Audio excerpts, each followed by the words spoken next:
efetuou nenhuma transferência agendada, gerando milhões em juros aos clientes. Imagina que alguém entrou lá um monte de gente entrou lá no sistema da instituição financeira, do banco, programou o pagamento para segunda-feira, é na sexta. Chegou na segunda, não pagou. Então, isso vai gerar juros. Esses juros, a possibilidade de perda em decorrência disso, risco operacional. Vocês conseguem ver?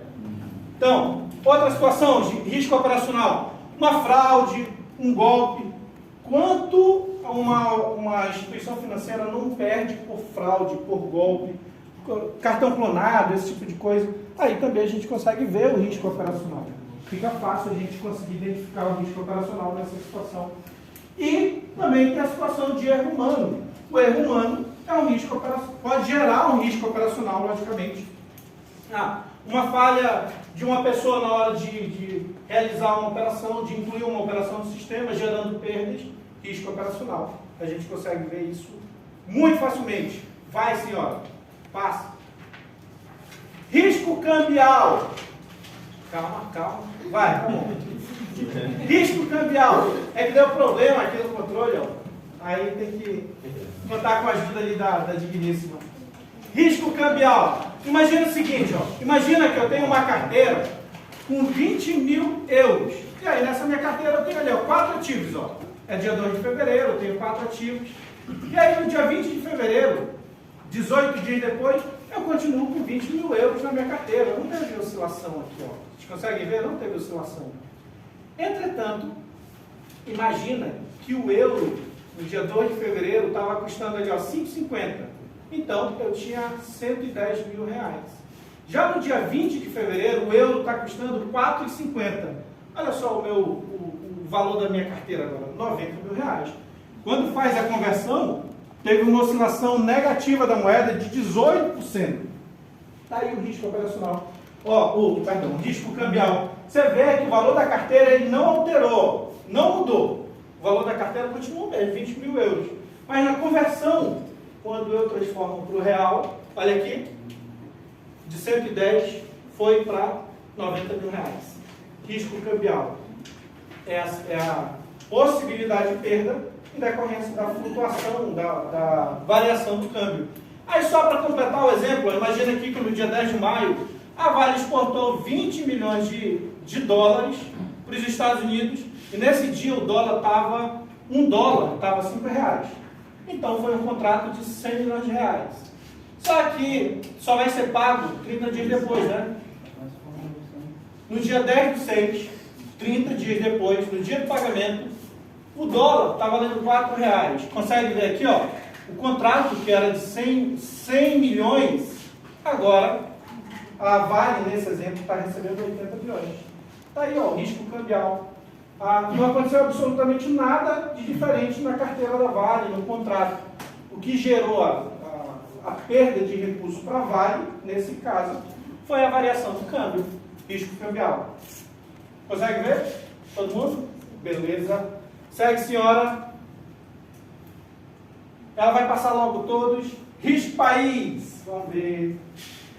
Risco país é aquele que a gente vê no Jornal Nacional, a gente vê no Jornal da Record. Às vezes ou outra sai esse índice do risco país. Vamos lá. O risco país, aqui ó, o Brasil emitiu títulos públicos, tá? Aí o pessoal foi lá, ó, pagou, comprou os títulos públicos, e aí eles receberam os títulos, maravilha, tá todo mundo feliz aqui, ó. Quando você faz isso, você adquire títulos públicos, nesse exemplo aqui, você está fazendo isso porque você confia que você vai ter o dinheiro de volta no momento que quiser. No momento que for lá, devolver o seu título, solicitar o seu resgate, você vai ter o seu dinheiro, correto? O risco país é a possibilidade de o país não pagar, por exemplo, de o governo, nesse caso brasileiro, não pagar. Então, para mensurar isso, para ficar mais fácil de verificar isso, o banco JP Morgan, bem aqui, ó, JP Morgan, ele criou um índice, que é esse índice aqui, ó, EMBI+. Esse índice, ele vai mensurar o risco de cada país não pagar o que deve, tá? Então é assim, ó, quanto maior esse índice, maior o risco, maior a incerteza de não pagamento. Aí aqui, ó.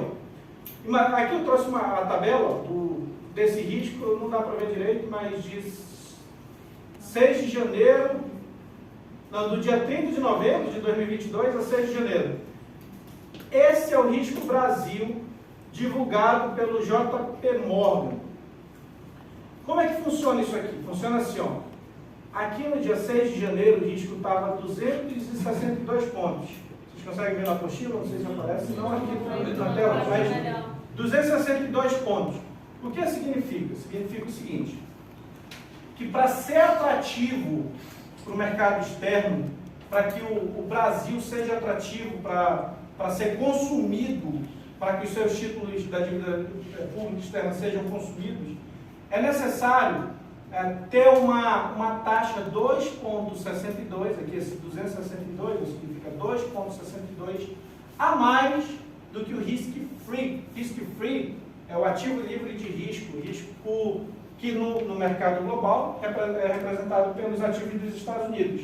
Então, para ser atrativo para o mercado, os títulos públicos brasileiros eles têm que pagar pelo menos 2,62 nesse exemplo, nessa data, a mais do que os títulos públicos norte-americanos.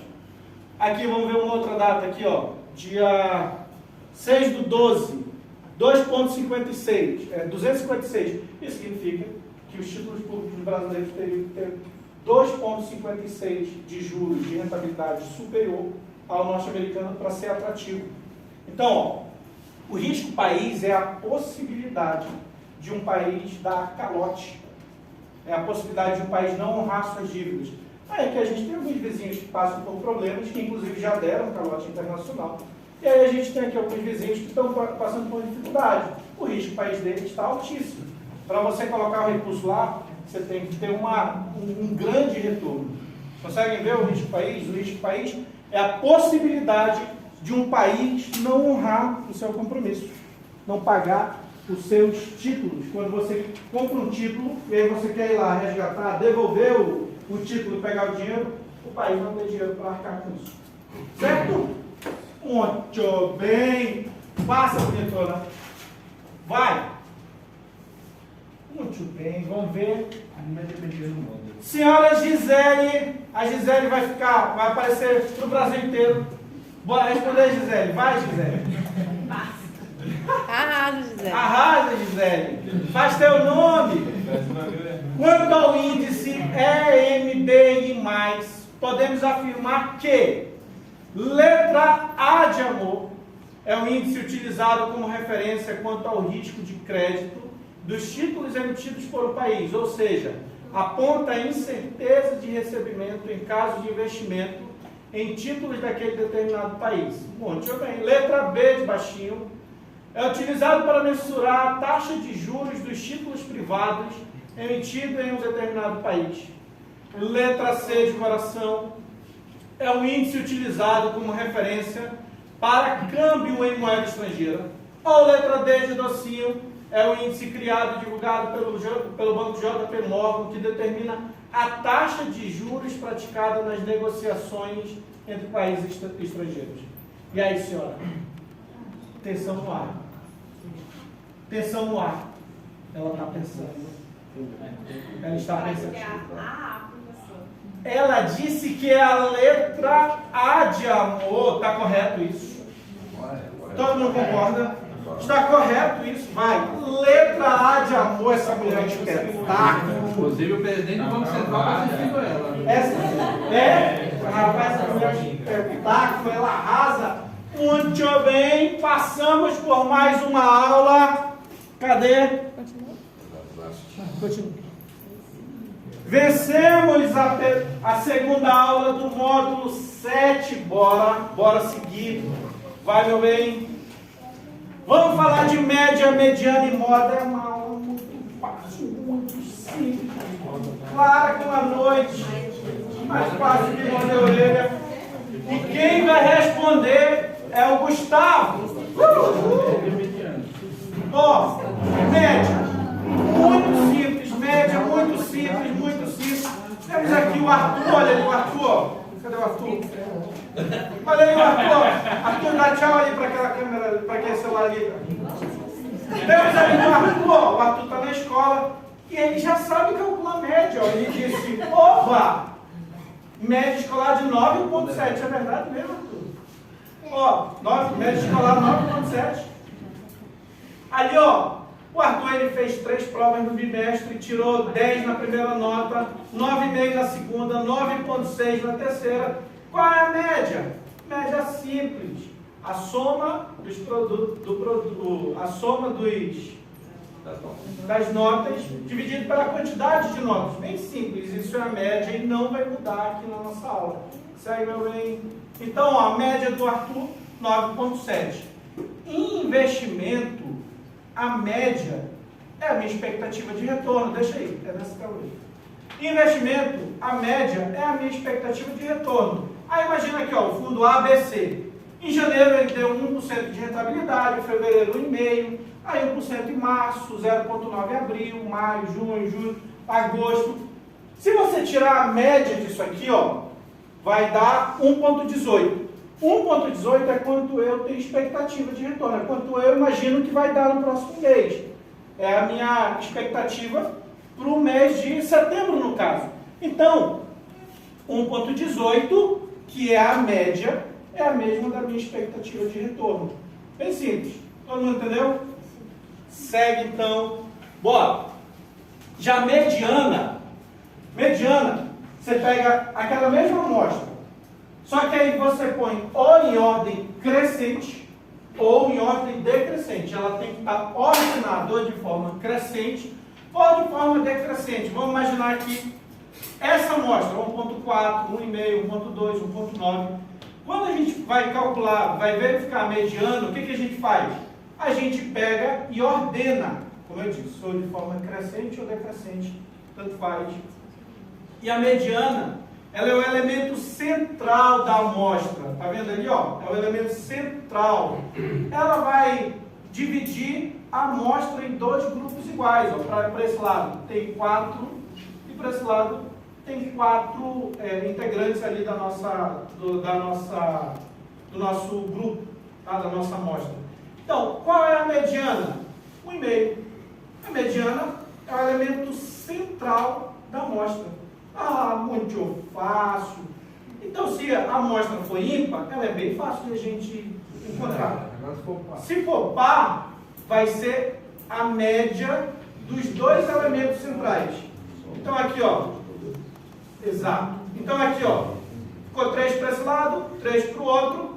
Pegou os 2 do meio, somou e dividiu por 2. A mediana nessa segunda amostra é 1,45. É a média dos elementos centrais. Pronto. Muito fácil. Vai, segue. Temos também a moda. Quando fala de moda, eu só lembro de Gisele. Não sei porquê. Moda da casa. A ex-esposa do Tom Brady. Ó, a moda, como o nome mesmo diz, é aquilo que está na moda. Está na moda é o que mais aparece, é o que está em evidência, é o que todo mundo usa. E a moda é justamente isso. A moda é o que mais aparece.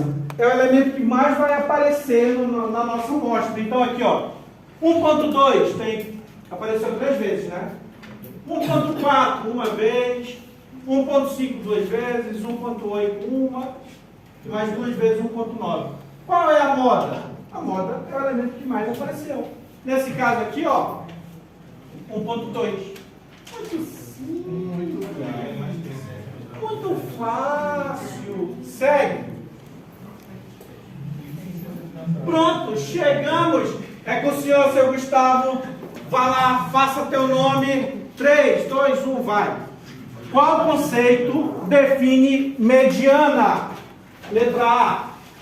Vai, Gustavo, lê. Filma lá o Gustavo para ele ler e aparecer bem bonito. Vai, Gustavo, vai. Gustavo. Mediana é o elemento central, uma amostragem ordenada de forma crescente ou decrescente. E tem como principal característica dividir o conjunto ordenado em 2 grupos iguais. B. Mediana é a média de uma amostra de quantidade de elementos ímpares. C. Mediana é o elemento que mais aparece em uma amostra. D. Mediana é divisão da soma dos elementos de uma amostra com quantidade de elementos dessa mesma amostra. Da mesma maneira que eu falo. Letra A, B, C ou D? D. Mediana é a divisão da soma dos elementos de uma amostra com a quantidade de elementos dessa mesma amostra. A, B, C ou D? A. A de Gustavo. A de Gustavo? Alguém acha que não é a letra A? Letra A, fala pra câmera, letra A. Letra A, fale para a câmera. Letra A. Letra A é a resposta do Gustavo. Resposta correta. Esse homem arrasa, esse Vem pra homem. grama, você também, vem. Gostei. Muito bem, vencemos mais uma aula. Média, mediana e modo, ó, check. Vencemos. Muito bem, muito bem. Vamos para a próxima? É, rapaz, estou vendo aí. Vamos para a próxima? Dá para filmar mais? Já pode parar aí. Eu acho que já pode. Tem que pagar agora.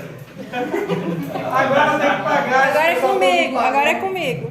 Pessoal, tchau, tchau, tchau. Beijo, beijo, beijo. Dê tchau aí, pessoal. Vem, Bambina! Já, meu bem. Já.